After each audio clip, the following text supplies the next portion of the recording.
Bonjour mesdames et messieurs, bienvenue dans ce flash d'information. Hier lundi, le président Alassane Ouattara a reçu un émissaire du président guinéen Alpha Condé. Kassori Fofana est venu signifier au chef de l'État la volonté de la Guinée d'accentuer sa coopération avec la Côte d'Ivoire. Selon Kassori Fofana, son pays souhaite notamment bénéficier de l'expertise technique du BNET, le Bureau national d'études techniques et de développement. Vous l'entendrez tout à l'heure à 13h. Le sommet Union africaine-Union européenne se tiendra les 29 et 30 novembre prochains ici à Abidjan.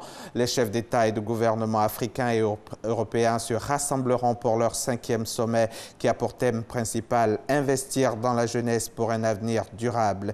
Le vice-président Daniel Kablan-Duncan, lui, poursuit la visite des sites retenus pour l'accueil des participants. Il était hier à l'aéroport de Yamoussoukro pour se rendre compte de l'évolution des travaux entrepris. Vous le verrez également à 13h.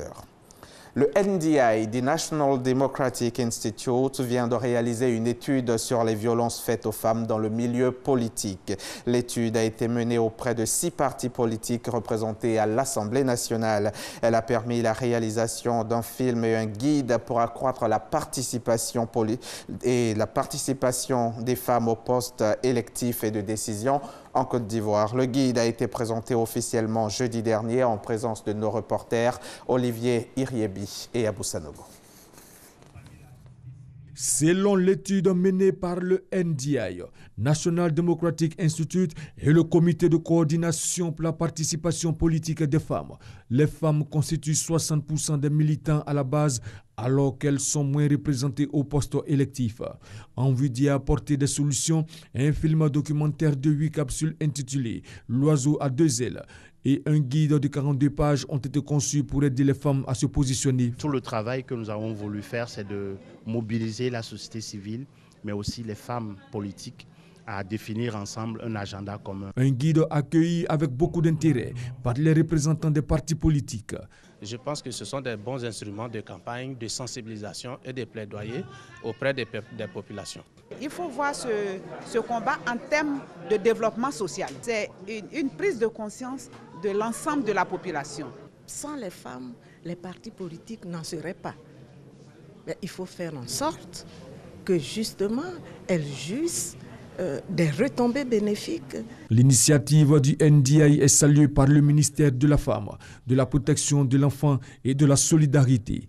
Cette initiative s'inscrit parfaitement dans le cadre de la vision du ministère.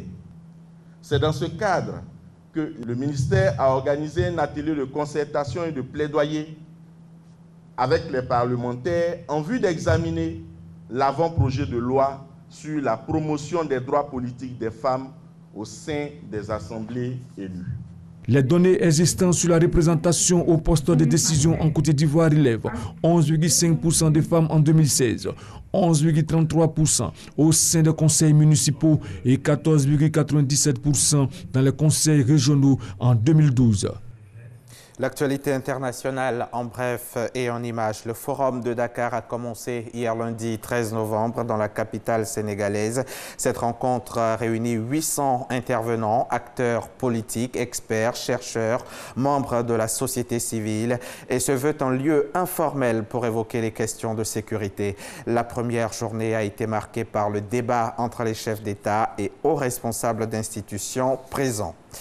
L'opposition togolaise a appelé dimanche soir à trois nouvelles journées de manifestations contre le pouvoir du président Faure Gnassingbé qui fait face depuis près de 3 mois à une contestation populaire dans tout le pays. Travailleurs, étudiants, lycéens, collégiens, tous sont appelés à rejoindre la contestation nationale du peuple souverain jeudi, vendredi et samedi dans tout le Togo. Les chefs de l'opposition avaient prévu de se rendre à Sokodé, Bafilo et Mango, 3 villes du Nord qui ont été le théâtre de violents affrontements entre forces de l'ordre et manifestants depuis fin août. Mais le gouvernement leur a notifié qu'il n'acceptera pas qu'ils aillent dans ces 3 villes.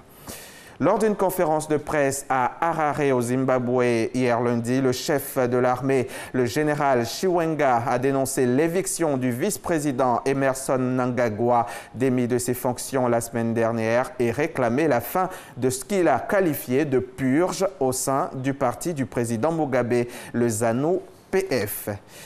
C'est l'apocalypse. Le mot est écrit en une de l'un des plus grands quotidiens sportifs de l'Italie.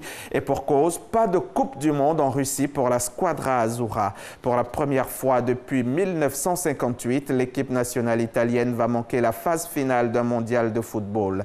Hier, lundi à Milan, en barrage retour face à la Suède, elle n'a pu faire mieux qu'un 0-0 après sa défaite à l'aller, 0-1. C'est la fin de ce flash. Merci de l'avoir suivi. On se retrouve à 13h.